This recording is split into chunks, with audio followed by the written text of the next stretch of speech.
इसमें किसी को भी शंका रखने की जरूरत नहीं है। भाई ये टीवी वाले बैठ जाओ जरा, सब सेट कर मैं यहीं रहने वाला हूं, बैठ जाइए जरा, प्लीज बैठ जाओ भाई। ओ ब्लू शर्ट बैठ जाओ।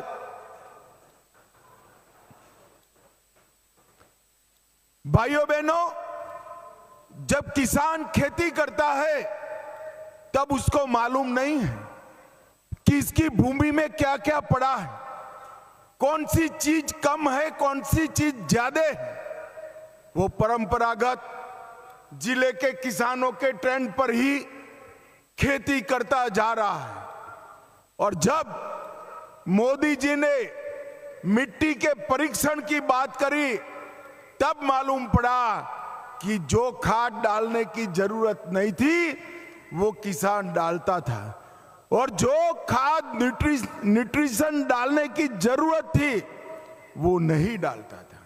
आज यहां पर मैं अभी मुलाकात कर आया हूं एक अत्याधुनिक भूमि परीक्षण की प्रयोगशाला शिवाजी राव और विकास भाई ने बनाई है, जो पूरे जिले के किसानों के लिए आशीर्वाद रूप होगी। आपके पानी की पीएच मात्रा कितनी है, सल्फर डालना है या नहीं डालना है, डीएपी कितना डालना है, कौन सा क्रॉप करने से ज्यादा मुनाफा उपज हो सकती है, ये सारी चीजें एक साथ एक ही मिट्टी के परीक्षण से मालूम पड़ जाएगी। और मैं मानता हूं इससे किसानों को फायदा होने वाला है। मेरे लिए बहुत आनंद का विषय है कि यहां पर वेंकटेश्वरा सोसाइटी ने ढेर सारे प्रकल्प एक साथ लिए। अभी हमने यहां बेलगांव में वेंकटेश्वरा काजू फैक्ट्री का इलेक्ट्रॉनिक तरीके से उद्घाटन किया, जो हर रोज 24 टन काजू को प्रोसेस करेगी और 18,000 किसानों को काजू के दाम मिल पाए इसकी व्यवस्था करेगी। 1500 से ज्यादा गिर की गाय लाए हैं, उससे सभी प्रकार के उत्पाद तो बनेंगे ही, मगर गाय के गोबर और गौमूत्र से ऑर्गेनिक खेती की शुरुआत होगी, जो आने वाले दिनों में किसानों को समृद्ध भी करेगी और हमारी पृथ्वी माता का रक्षण करने का भी काम करेगी। मैंने आज शिवाजी राव को कहा है कि लेबोरेटरी तो आपने बनाई ही है, इसकी ऑर्गेनिक लेबोरेटरी का भी साथ में डाल दीजिए, भारत सरकार आपको मदद करेगी। क्योंकि जब तक किसानों को ऑर्गेनिक का सर्टिफिकेट नहीं मिलता, ऑर्गेनिक प्रोडक्ट के दाम नहीं मिलते। और मोदी जी ने अब जो सहकारिता मंत्रालय बनाया है, वो सहकारिता मंत्रालय ने ऑर्गेनिक खेती करने वाले किसानों के उपज को पैकेजिंग और मार्केटिंग के लिए भारत ऑर्गेनिक कोऑपरेटिव लिमिटेड बनाया है। ये ऑर्गेनिक कोऑपरेटिव लिमिटेड मल्टीनेशनल होगा, सर्टिफिकेट वाले किसानों की सारी उपज वो खरीद लेगा और इसको बेचकर जो मुनाफा आएगा वो सीधा किसानों के अकाउंट में डायरेक्ट जमा करने की व्यवस्था की।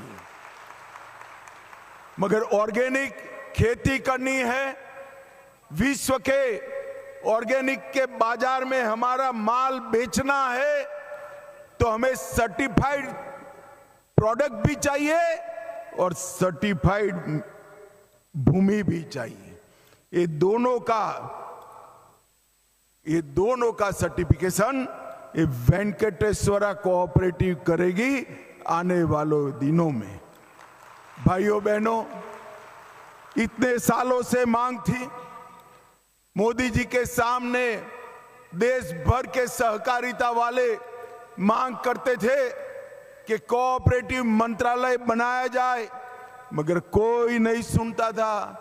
मोदी जी ने आजादी के 75 साल के बाद एक सहकारिता मंत्रालय का गठन किया है जो देश भर के किसानों की आय को बढ़ाने वाला है। और मैं आज यहां पर कहना चाहता हूं, आत्मनिर्भरता की अगर सबसे सुंदर व्याख्या कोई है तो सहकारिता है।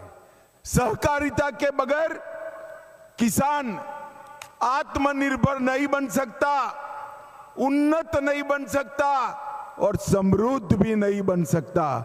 इसलिए मोदी जी ने सहकार से समृद्धि का नारा दिया है, जिसको चरितार्थ करने की जिम्मेदारी सहकारिता मंत्रालय ने। आने वाले समय में मुझे बताया गया कि कोऑपरेटिव अब तक 1,18,000 मेंबर हैं। इसके साथ साथ अब काजू के अलावे अनार, अंगूर, चीकू, हल्दी, प्याज, कस्टर्ड, एप्पल, केसर और आम, ये सभी किसानों को एक मंच पर लाने का काम करेगी, जिससे किसानों को आने वाले दिनों में अच्छा दाम मिल पाएगा। भाइयों बहनों, आज जब मैं यहाँ आया हूँ तब बहुत सुंदर ड्रिप की व्यवस्था देखी है। 74 करोड़ लीटर का जल भंडारण करने वाले 5 तालाबों को देखा है और 80% खेती यहाँ पर ड्रिप इरिगेशन से होती है। सौर ऊर्जा, बायो सीएनजी, जल भंडारण, मछली पालन, पंचगव्य अगरबत्ती का उपयोग, ऑर्गेनिक खेती और सहकारी ब्रांड के तहत किसानों को जोड़ने का काम, मल्टी डायमेंशनल काम वेंकटेश्वरा कोऑपरेटिव ने किया है। मैं सभी को बहुत बहुत बधाई देना चाहता हूं। और सबसे बड़ा काम किया है, इसके साथ देश के जवानों को जोड़ने का काम किया है, क्योंकि जवान और किसान दो ही है जो बारिश, धूप, ठंड इसकी चिंता करे बगैर धरती माता के साथ रहते हैं। किसान जो है वो देश के अंदर अपनी खेत की मिट्टी में रहकर देश का पेट भरने का काम करता है, देश की समृद्धि के लिए पुरुषार्थ करता है। और जवान जो है -43 डिग्री टेम्परेचर से लेकर +43 डिग्री टेम्परेचर में अपना घर परिवार छोड़कर अपने जुवानी का सुवर्ण काल भारत माता की रक्षा में, आज इस कोऑपरेटिव के माध्यम से ये दोनों जवान और किसान इकट्ठा आए हैं, वो हमारे लिए बहुत बड़ी बात है। भाइयों बहनों, भारत सरकार ने किसानों की प्रोडक्ट को निर्यात करने के लिए, प्रमाणित मीठे बीजों का संरक्षण करने के लिए, ज्यादा उत्पादन वाले बीजों का उत्पादन करने के लिए और ऑर्गेनिक उत्पादों की पैकेजिंग, मार्केटिंग और ब्रांडिंग के लिए 3 नई मल्टी स्टेट कोऑपरेटिव बनाई है। और मैं विश्वास दिलाता हूं कि अमूल, क्रिप्को, इफ्को की पेटेंट पर ये तीनों कोऑपरेटिव 10 साल के बाद इस देश के किसानों के लिए बड़ी महत्वपूर्ण बनने वाली है। भाइयों बहनों, हम सारे पैक्स का कंप्यूटराइजेशन कर रहे हैं। कोऑपरेटिव सेक्टर के माध्यम से देश में गोडाउन बना रहे हैं और पैक्स को मल्टी डायमेंशनल बनाने का काम भी हमने किया है।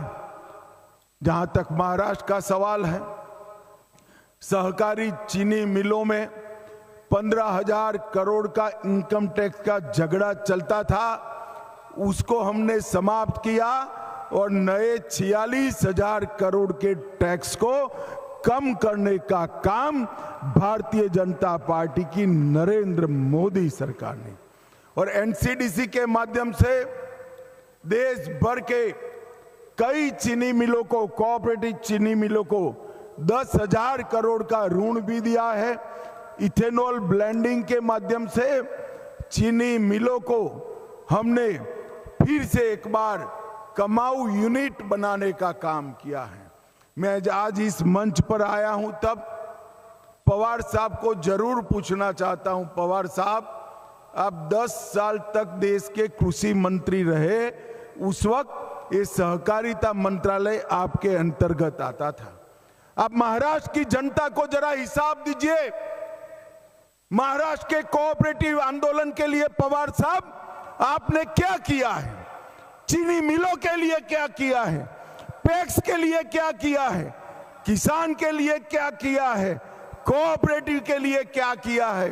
सिर्फ मार्केटिंग बनकर नेता बनना पर्याप्त नहीं है, जमीन पर काम करना पड़ता है पवार साहब, जमीन पर काम करना पड़ता है। आज नरेंद्र मोदी जी ने सहकारिता मंत्रालय का गठन किया, चीनी मिलों के लिए इथेनॉल की योजना लाए, इनकम टैक्स का मसला हल किया, पैक्स का कंप्यूटराइजेशन किया, पैक्स के मॉडल बायलॉज आए और पैक्स को मल्टी डायमेंशनल गतिविधियों के साथ जोड़ने का काम नरेंद्र मोदी जी ने किया है। मगर आज मैं यहां पॉलिटिक्स करने नहीं आया। हमारे जो सहकारी साथी है भाई शिवाजी राव और विकास जी का सम्मान करने के लिए, उनकी पीठ थपथपाने के लिए आया हूं। मैं आज इस मंच से एक कोऑपरेटिव गतिविधि करने वाले सभी लोगों को बहुत बहुत बधाई और साधुवाद देना चाहता हूं, और साथ में ये भी करना चाहता हूं कि अनेक लोगों का विश्वास कोऑपरेटिव के साथ जुड़ा हुआ होता है। संयम से चलना चाहिए, डिसिप्लिन तरीके से चलना चाहिए और किसानों के हित में काम करना चाहिए। मुझे विश्वास है ये तीनों चीजें आप करेंगे, और फिर से एक बार सभी जवानों को, सभी किसानों को बहुत बहुत बधाई और साधुवाद। वंदे मातरम, भारत माता की जय। धन्यवाद सर, आपके मार्गदर्शन और आशीर्वचन के लिए मैं आप सभी लोगों से अनुरोध करूंगा खड़े हो जाएं राष्ट्रगान के लिए। तर अमित शहा हे नाशिकमध्ये आहेत। पुढची 10 वर्ष शेतकऱ्यांसाठी महत्त्वाचं असल्याचं त्यांनी म्हटलेलं आहे आणि त्याचबरोबर शरद पवारांनी कृषी मंत्री असताना काय केलं असा सवाल सुद्धा अमित शहांनी उपस्थित केला। अमित शहा हे नाशिकमध्ये आहेत, मालेगावात ते आहेत आणि त्यांच्यासोबत उपमुख्यमंत्री शिंदे आपल्याला दिसत आहेत, चंद्रशेखर बावनकुळे आहेत, गिरीश महाजन आणि इतरही नेते महायुतीचे आपल्याला या ठिकाणी पाहायला मिळत आहेत।